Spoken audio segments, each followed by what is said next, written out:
प्रेम से बोलिए सदगुरु साहिब जी की जय हो। सतनाम साहिब।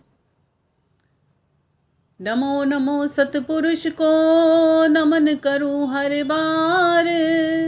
नमस्कार गुरुदेव को जिन भेद दिया है सार। हे साहिब, आपका अनंत अनंत शुक्रिया, अनंत अनंत आभार। साहिब जी आपकी सर्वदा ही जय जयकार। आदरणीय सर्व संतों की जय हो। उपस्थित आदर के योग्य सभी जीवात्माओं को मेरा नमन। सतनाम साहिब। हम सब में बैठे परमपिता परमात्मा को शत नमन। सच्चा मालिक, सच्चा साहिब आनंद का असीम स्रोत है और वो हमारे लोक और परलोक दोनों को ही सवार देता है। एक ओंकार सतनाम। कर्ता पुरुष निर्भो निर्वैर अकाल मूरत अजोनी सैभंग गुरु प्रसाद जप। आदि सच जुगादि सच है भी सच, नानक होशी भी सच। सोचे सोच न होई जे सोची लखवार, चुप्पे चुप न होई जे लाई रहा लिवतार। भुखिया भुख नाम उतरी जे बन्या पुरिया भार। सहस्त्र शान पाइया संग एक न चले नाल। जीव सचियारा होइए ते छुट्टे सब पाल।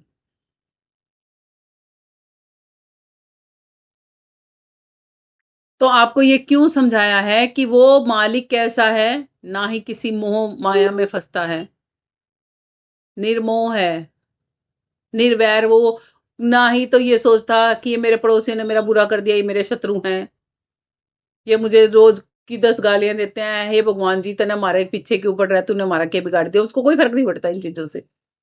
बिगाड़ दिया बिगाड़ दिया, बिगाड़ने वाला भी मैं ही हूँ, संवारने वाला भी मैं ही हूँ, कोई बात नहीं। उसको किसी चीज से कोई फर्क नहीं पड़ता। अब जैसे कि हीरे को कोई फर्क नहीं पड़ता कि कोई उसको कहे 10 रुपए में ले लूंगा, कोई कहे 20 रुपए में ले लूंगा। जिसकी जितनी औकात है वो उतने रुपए का बताता है। ऐसे ही परमात्मा कहता है मैं अनमोल हूं। हीरा तो एक संज्ञा मात्र है, वो तो अनंत है, असीम है। उसका मोल भाव तो कर ही नहीं सकते कहीं से भी। तो कोई कहता है भगवान क्या है, छोटी सी चिड़िया जैसा समझता है कोई। तो कोई कहता है किस खेत की मूली है ना। तो उनकी खुद की औकात है, वो उतनी उस खेत की मूली या वो चिड़िया जितना। राम तो वो है जो जर्रे जर्रे में रमा हुआ है, बताओ उसको कहां से मिटाओगे? भजन तो इतने सुंदर सुंदर हैं। राम आए हैं हमारे, राम आए हैं। अभी नया बना ना रिसेंटली, अयोध्या उस पे बना था जो भजन। अरे राम जब आएंगे जब आप सबके घट खुल जाएंगे। ब, बड़े तो बाहर हो, अंदर बढ़ के देखते ही नहीं वो राम बेटा कहाँ है। वो तो कहीं गया आता नहीं, वो ना कहीं जाता ना कहीं आता, ना कुछ लेता ना कुछ देता। वो उसको किसी से कोई सरोकार नहीं है। वो आनंद की असीम पूंजी है, जिसमें जो गोता लगाता है उसी को पता लगता है हाँ भाई वाकई में ही क्या आनंद है। और उसकी लहर जो बन जाए ना, वो भी अपने आप में कायनात का सबसे सुंदर गिफ्ट है। हम तो बने ही इंसान घूमते रहते हैं, हम तो बने ही देही घूमते रहते हैं। हम तो परेशानियों का पुतला इसीलिए बने हुए हैं। इसीलिए कहा है साहिब ने कि चिंता तो सतनाम की और न चितवे दास, और जो चिंता है नाम बिनु सभी काल की फांस। और इसीलिए ही हमने अभी प्रार्थना में ये मांगा था मालिक से, हे मालिक हमें निमित मात्र बना देना, हमारी मैं को मिटाकर नाम में समा देना। अभी मांग के हटे ना हम 2 मिनट पहले मालिक से प्रार्थना में। तो देखो इन वर्डिंगों में ही, इन शब्दों में ही कितनी अपने आप में असीम ताकत है। जब हम केवल मात्र सुनते नहीं हैं, गहराई से अंदर में उतार के और तब महसूस करते हैं ना, तो लगता है बस इससे ज्यादा शांति कहीं नहीं हो सकती। पूरे ब्रह्मांड में घुमाओगे ना, एक ये धरती धरती छोड़ दो, पूरे ब्रह्मांड की बात कही जा रही है आपको। पूरे ब्रह्मांड का भी अगर कोई चक्कर लगाने का आपको अवसर दे देना, जो अपने साथ आप बैठ के और उस सुकून में जब आप होते हो ना, उस परमात्मा की तारतम्यता में होते हो, वो पूरे ब्रह्मांड में भी कहीं नहीं मिलेगा। अंड पिंड और ब्रह्मांड से न्यारा, कहीं कबीर सोई है गुरु हमारा। तो कैसे मन को लगाओगे? कैसे बताते हैं साहिब? जैसे नटवा चढ़े बांस पर, और क्या करे? ढोलिया ढोल बजावे, अपना बोझ धरे सिर ऊपर, सूरत बांस पर लावे। कहते हैं एक उदाहरण है, इसको पूरा दृष्टांत बना लो, अपने सामने एक इमेज बन जानी चाहिए आपके सामने। कैसी? कि एक नट है जो करतब करके दिखाता है हमें, करतब करके दिखाता है ना, तमाशा करके दिखाता है। वो क्या करता है? अपना सामान अपने सर को ऊपर रख लेता है और एक हाथ में ऐसे बांस पकड़ लेता है, और उस बांस को पकड़ के पतली सी तार के ऊपर चलता है। एक साइड से चालू करता है चढ़ना, वो तार भी बांस के लट्ठों पर ही बंधी होती है, और सर के ऊपर कुछ बोझ उठा रखा होता है, या अपनी ही संतान को उठा रखा होता है, और उसके ऊपर से वो चल रहा होता है। अगर उसका बैलेंस उस पे से हटा ना, जो उसने हाथ में बांस पकड़ रखा है, तो गिरते ही चोट तगड़े वाली लगेगी। अब देख लो बैलेंस कितना है, सर पर बोझ भी है, हाथों में वो बांस भी है, और चलना है पतली सी उस रस्सी पर। चलना है ना उस पतली सी रस्सी पर, जरा भी ध्यान हटा तो गया।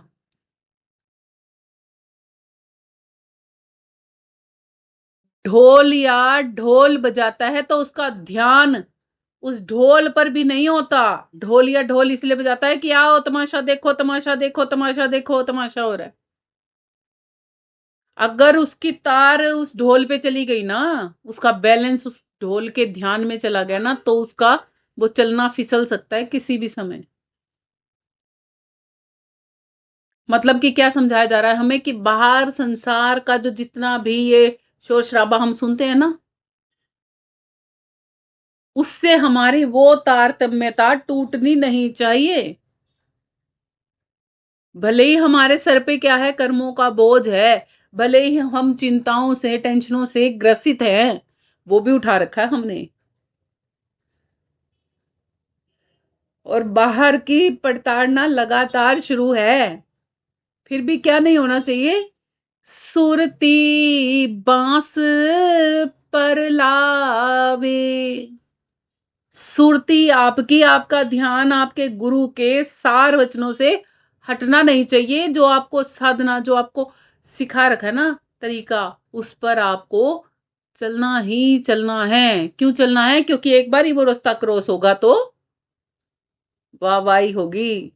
नट की वाहवाही होती है ना, अरे वाह कितना बढ़िया करतब दिखा दिया, इधर से उधर एक ही पल में चला गया,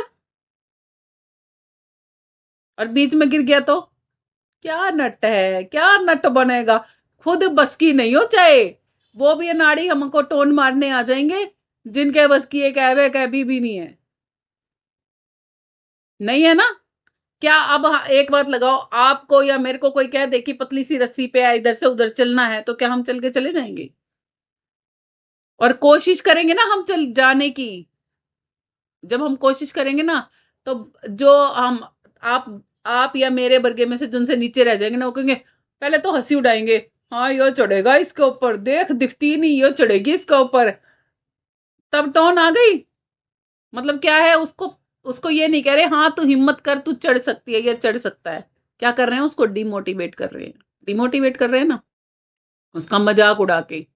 फिर भी वो प्रयास नहीं छोड़ रहा, फिर भी वो कोशिश करता है चढ़ने की। फिर क्या? ओ एक कदम बढ़ लिया, दो कदम बढ़ा लिए, खुद के बस की एक कदम चढ़ना नहीं है। मगर ये नहीं कि हम शांत रहकर उसको देख लें क्या हो रहा है, शोर मचाया जा रहा है। तो शोर से क्या होगा? ध्यान फिर से डिस्टर्ब होगा ना। हर बार आखिरी तक जब तक वो नहीं पहुंच जाता ना, तब तक डिस्टरबेंस होती है। इसीलिए कहा जाता है संतों के मार्ग में कि ये मत सोचना कि आज सफलता मिल गई तो पक्का मिल ही गई, कि बेटा एक कदम भक्ति में आपने अगर रस्सी पर रख लिया ना तो सक्सेस हो गई ना।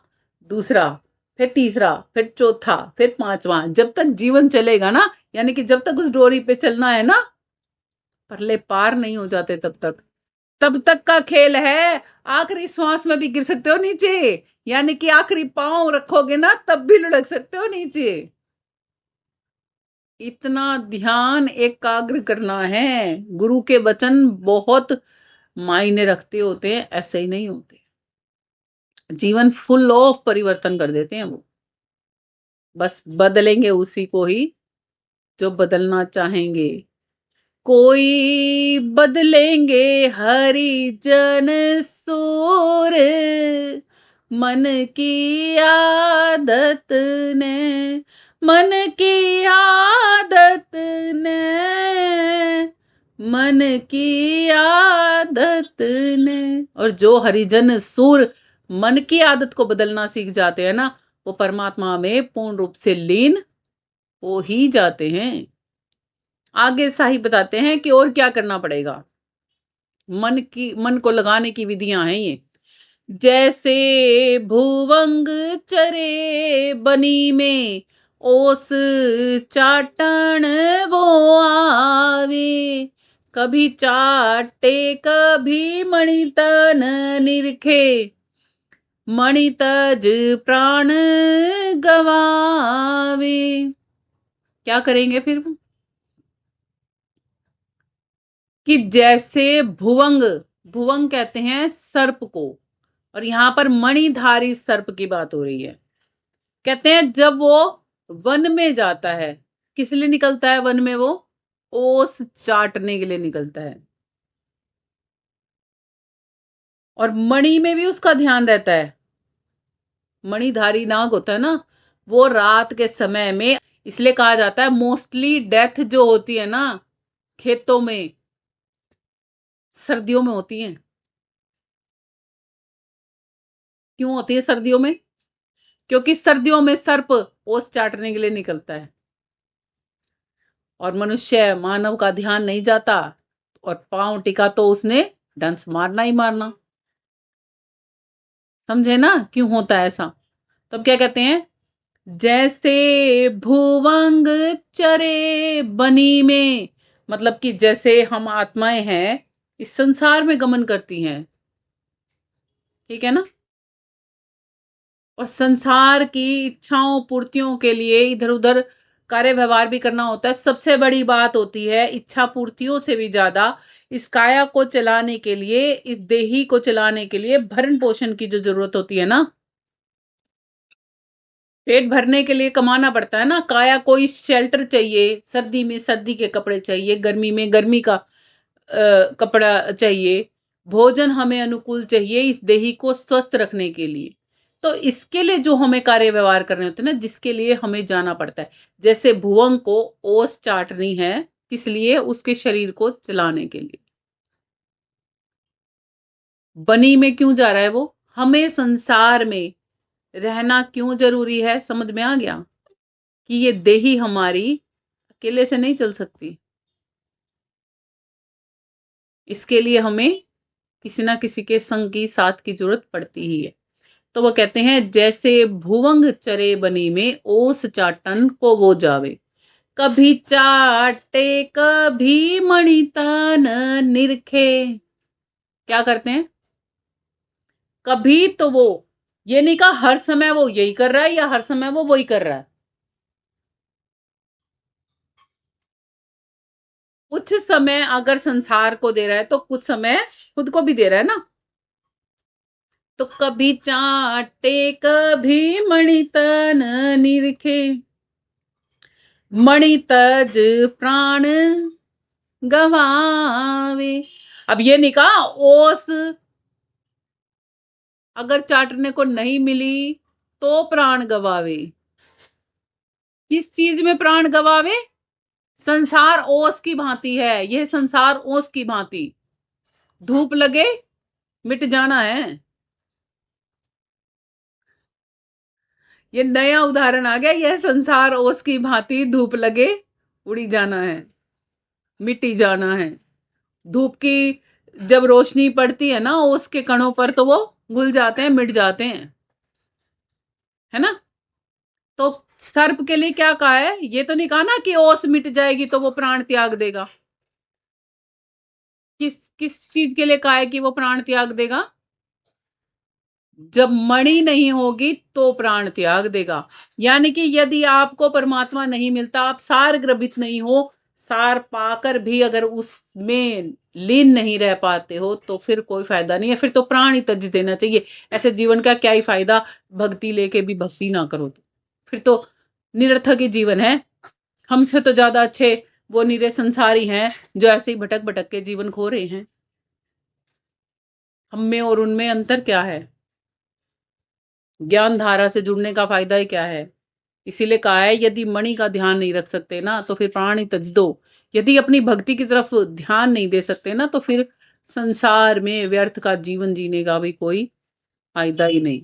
इससे तो मुर्दा में और हम में कोई अंतर नहीं। जैसे हम कहते हैं ना जिंदा भूत, जिंदा भूत हम किसे कहते हैं? जो नीरे संसारी बने घूम रहे हैं ना, वे जिंदा ही भूत हैं, जिनको प्रभु प्राप्ति का ही नहीं पता।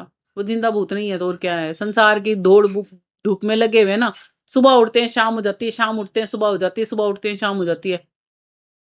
उनको नहीं है चैन, संसारी को चैन नहीं है, जो सराय का टट्टू। एक बार इधर से उधर टक टक टक टक टक टक टक, फिर स्टेशन पे, फिर सराय पे, फिर स्टेशन पे, फिर सराय पे, फिर स्टेशन पे, फिर सराय पे। हमारा जीवन भी ऐसे बना रखा हमने।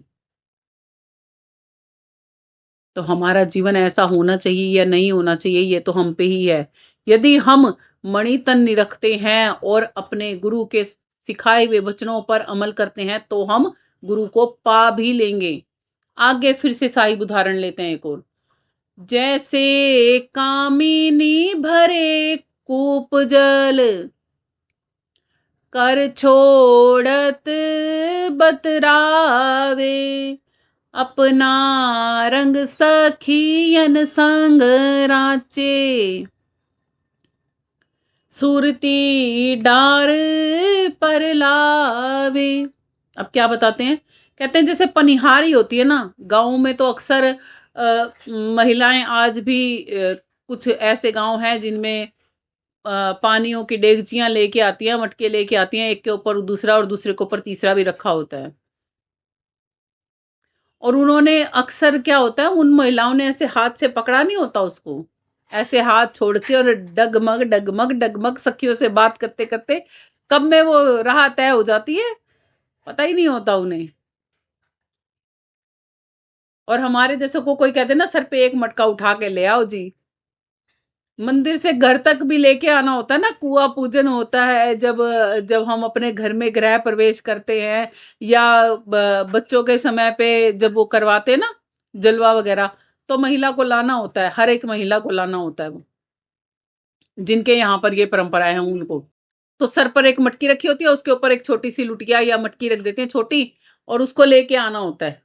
अब ये ढोल बाजे सब कुछ बज रहे होते हैं कि भाई उसका एंटरटेनमेंट भी हो सके, और भाई वो आराम से ले आए। फिर भी वो क्या कहती है, हाय मैं तो ना लटक लचक गई, मैं तो पकड़े पकड़े थक गई, मेरे तो बाजू ऐसे रह गए। अब देखो एक वो है महिला जो रूटीन में ला रही है और उनको पकड़ना भी नहीं है, ऐसे कैसे एज इट इज रखा हुआ, और एक के ऊपर दो दो तीन तीन मटके रखे होते हैं, पूरे मटके ही रखे होते हैं। ये नहीं कि एक मटके के ऊपर छोटा सा मटका रख दिया या मटकी रख दी छोटी सी ना, पूरे के पूरे मटके रखे होते हैं। और हाथ छोड़ के वो नीचे झुक भी जाती हैं, ऐसे घुटनों के बल होके कोई सामान गिरा होता है ना वो भी उठा लेती हैं आराम से, मगर उनका मटका नहीं गिरता होता। और बड़े आराम से, जैसे तो है ना किसी ने फेविकोल लगा के यहीं फिक्स कर दिया हो कि भाई इधर हो ले, तेरा नहीं गिरेगा सर पे से, हमारा तो कभी इधर गिरेगा और कभी इधर गिरेगा। समझे ये क्या चीज है? ये आपको बाहर प्रैक्टिकल जो है ना, इसको अंदर समझो। क्या होगा कि पहले जो ये विचारों का मटका था ना, क्या होता था, थोड़ी सी टेंशन आई इधर लुढ़का दिया, थोड़ा सा पानी उस पड़ोसन पे गिर दिया, थोड़ा सा रिश्तेदारों पे गिर दिया, थोड़ा सा अगलों पे, थोड़ा सा पिछलों पे। अब क्या होता है, वो मटका सिर पे स्थिर रखा है, अब तो भाई मेरी टेंशन है मन नहीं उठनी है, चाहे इतनी कैसी भी हो। इसीलिए कहा जाता था पहले बुजुर्गवार क्या कहते थे? सुख बाँटो। जो बाँटते हो ना वो बढ़ता है। सुख बाँटना चाहिए और दुःख नहीं बाँटना चाहिए। आज की दुनिया कैसी हो चुकी है देख लो। अब खुद ही देख लो कितनी बढ़िया हो चुकी है दुनिया। अब जो बाँटोगे वही तो डबल होके मिलेगा ना। अरे बहन जी क्या बताऊँ, मैं तो इतना दुखी रहती हूँ, इतना दुखी रहती हूँ, इतना जितना तो कोई और रह ही नहीं सकता। मतलब कितना माँगा है? जितना संसार में कोई और दुखी ना हो, मैं उतना दुखी रहती हूँ। जब हमने अपने लिए ये कामना कर ली तो हम उतना ही दुखी रहेंगे कि संसार में कोई और दुखी नहीं रहेगा, हम ही सबसे ज़्यादा दुखी रहेंगे।